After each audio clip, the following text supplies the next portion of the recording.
Welcome back to The Viewpoint. My name is Migwi. Now let's take a quick look at what is making headlines in our local dailies. And let me start with the Daily Nation. Floods, plague, cholera outbreak as state confirms 34 cases. Epidemic threat. The unrelenting rains pounding several parts of the country have brought health and devastation upon many families and caused massive destruction of property and public infrastructure. But yesterday's confirmation of cholera cases in Tana River County, in addition to the floods and the ongoing doctor strike, may just ignite a perfect storm in the country. That story is put in detail on page 6 and 7 of the Daily Nation. There have been cases of 34 cases of cholera outbreak in Tana River County, and it's the most affected, as the public health PS says. The government is taking measures to prevent spread of the disease. You will find that story on page 6 and 7 of the Daily Nation.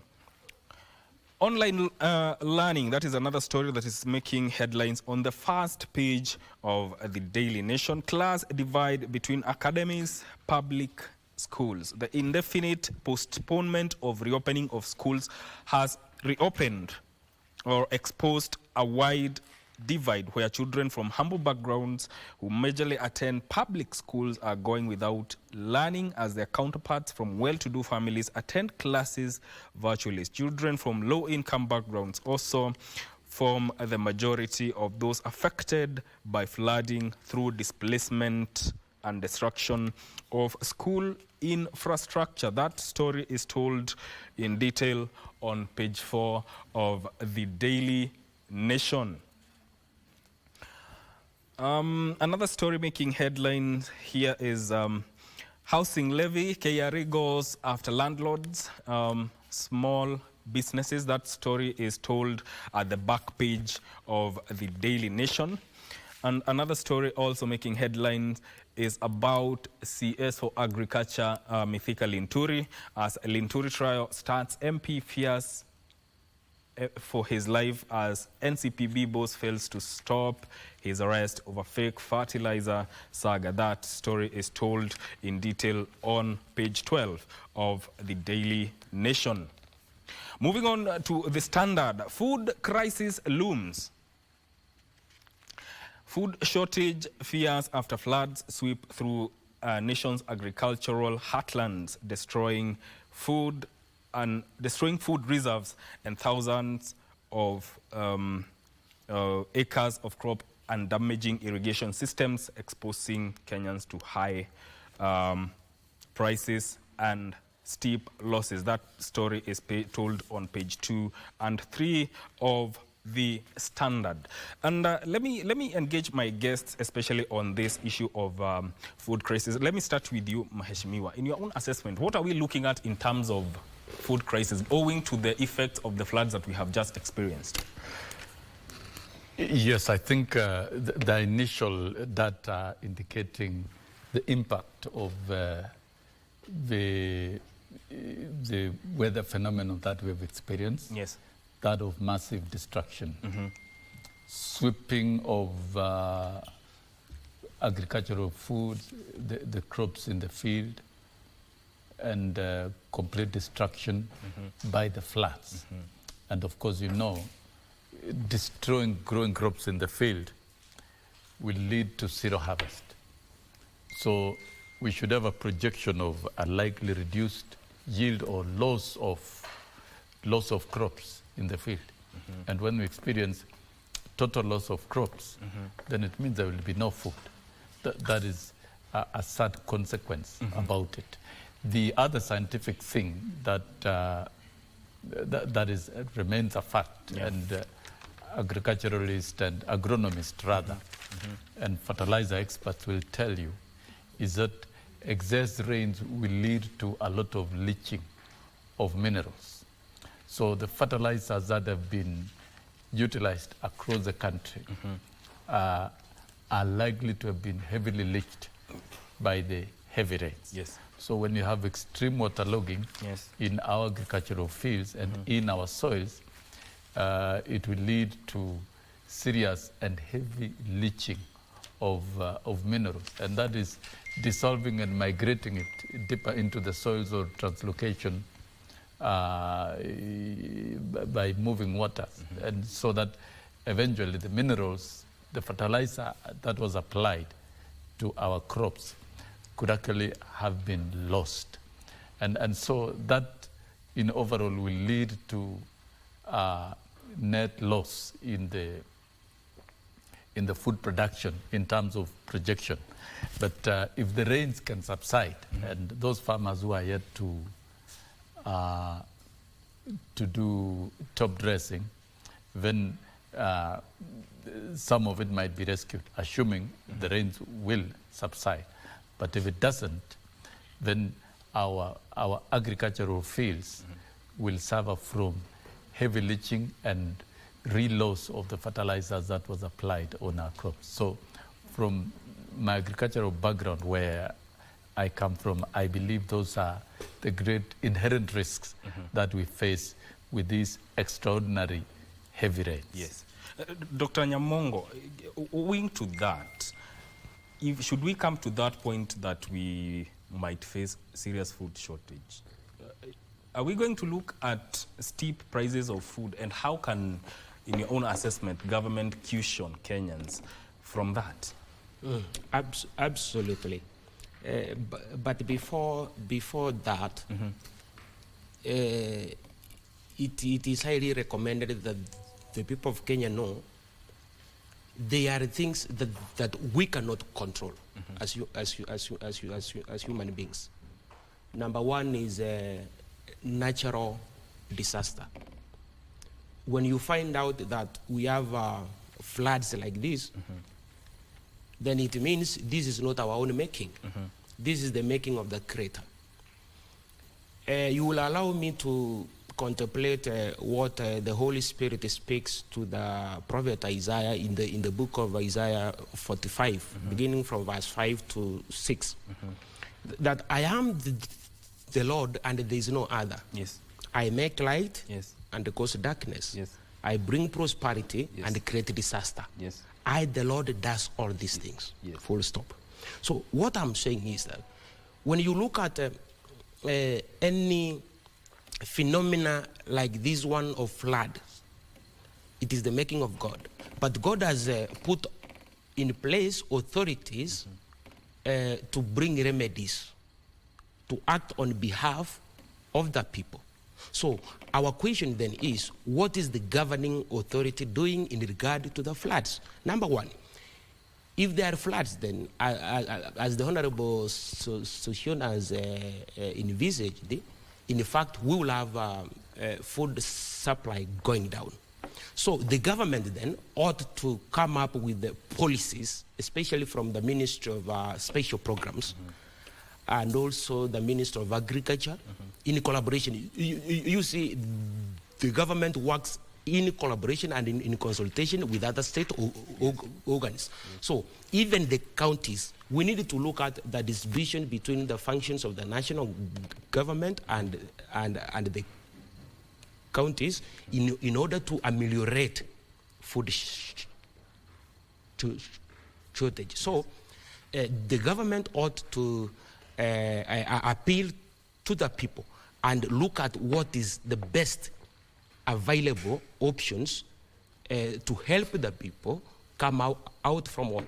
This tragedy. Number one, when you look at the leaders who have been speaking about these floods, many of them have been inciting Kenyans against moving out from those flooded areas, which is a very bad thing. You see, even if you are a politician, do not go and say things which please people.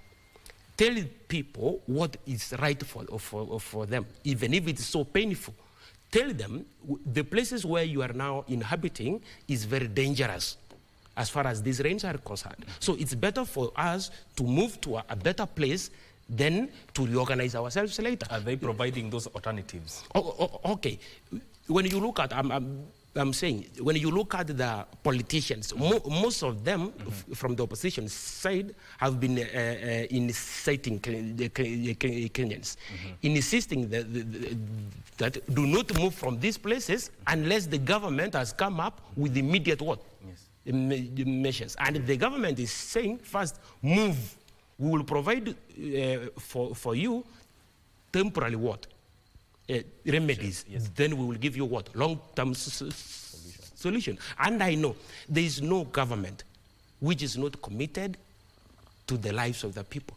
One of the most basic principles of any government globally is to save lives, because this is the cornerstone of national security. Number one is the right to life. Yeah. Bwana Sossion, what do you hope we can learn from this in terms of being ready to address cases of food shortages when we experience weather extremities? Yeah,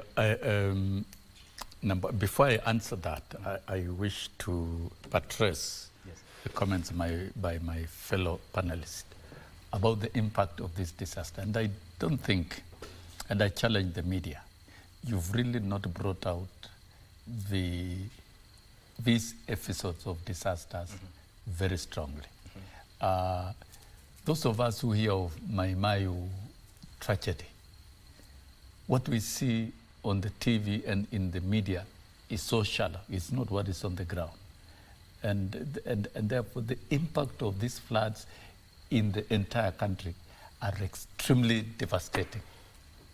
Dislodging people from homes, destroying lives. And if I talk about Mayu, I had an opportunity to visit 2 days ago in the company of members of parliament, Honorable Ndindi Nyoro, Honorable Kagombi of Gatundu South, and Honorable Ali Wario of Garset, because we were very keen. The data we had was that of a very grim situation. But when we got there, what we witnessed, that is the worst disaster, environmental and climate disaster, I think, in the world. Because the volumes of water that moved through a non-pathway, a non-river pathway, but through forest and through settlement, covering and spanning a width of about 2 kilometers, and sweeping and uprooting everything, trees, permanent homes, sweeping human life, livestock. When you hear of 61 people dead and quite a number unaccounted for, it is something to behold. And therefore, I agree. Some of the leaders who are coming out to speak carelessly, we are not going for a general election out of a disaster. Yeah. A disaster is a disaster that is beyond human control. And these scientists warned us. And I dare any leader, if you call yourself a leader in this country, let us see all of us responding to these disaster activities. Let them speak from where there is disaster have occurred. Many schools are submerged, and lots, even food storage, food preserved in stores, in schools and institutions are gone. Destroyed. And these are very grim situations. So I think we'd rather talk about the damages, the impact. The impact is so monumental that it will require devotion of a lot of resources to bring life back to normalcy. Then down to your question on lessons learned. We've learned that our infrastructure is not resilient to this type of weather, whether it is roads, whether it's drainage. We have seen drainage in Nairobi and everywhere. The drainage infrastructure was not configured for this type of heavy flooding. That means we've got to overhaul our infrastructure. Now, when it comes to food, it is even more fragile. It's going to be the biggest victim. We are going to witness such heavy, high intensity rainfall of this nature. complete now with cyclones. We've never heard of cyclones in Africa. But now the cyclones, we saw it in Madagascar. It moved. It was almost hitting us. It is in Tanzania. We don't know in future. It will be here in Kenya. This climate change phenomenon is so destructive. That means we got now to move and develop more stringent policies of producing food and storing food. Producing enough and storing in resilient stores that even after any rains, we'll be able to access our food. So I think it calls for new agricultural measures. Smart agriculture. What is smart agriculture all about? How then are we going to produce food in the midst of these challenges of floods? And in the absence of flood, what can we do to produce food? And what are the advantages that we are talking about these floods? One of the key manifesto of Kenya Kwanza is to build dams. Are we able to take advantage to harvest all this water so that once the rains are gone, we can resume our business of engaging in intensive irrigation, agriculture, and produce enough food so that during calamities like this one, we'll have no problem. Science is there for us to use it to solve problems. Technology is there for us to use it to solve problems. Serious leadership, competent and committed leadership that is highly intent on problem solving and projecting these problems is what we need. But we don't need these cheap lamentations in the streets where you wake up and excite suffering Kenyans and give them poetic words that does not help. I think we need to think very deeply and engage in proper framework of producing adequate food and preserving those adequate food, ready to feed everybody in the country. Yes. While in addition, the question of human settlement. You know, people building buildings and homes on the riparian ecosystem is not only criminal, but it's war against nature. You cannot win war against nature. And the laws are very clear. The distance, the riparian ecosystem, like within our big rivers, 30 meters away from the main river, from the riverbank, is supposed to be a riparian ecosystem. We are not supposed to do any farming activity. But you also find... But it's supposed to be forested. Yes. And I think this is time we enforce that. However painful it may be, eviction out of riparian ecosystem, this must be done. If we made mistakes in the past because of very friendly and low intensity rains, to settle, allocate land on the riparian ecosystem, put up buildings, it is time to demolish. It is more beneficial to demolish and evict people out of the riparian systems, restore them, because those are the waterways, so that in case of heavy floods, then we have the waterways uninterrupted, so that the waterways don't look for the roads and our homes in our estates. Because we've seen pictures of huge buildings being submerged, estates being submerged, and some of the buildings that are collapsing is because of this intensive weather phenomenon.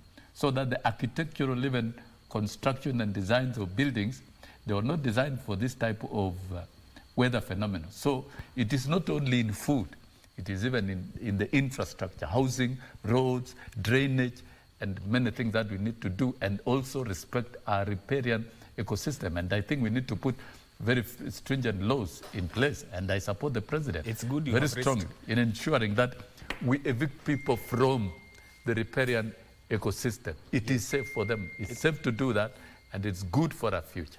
Let me cut you short. We go for a break, and it's good that you have raised that issue. There's something we need to talk about surrounding that. But let's first of all take a short break. We'll be right back.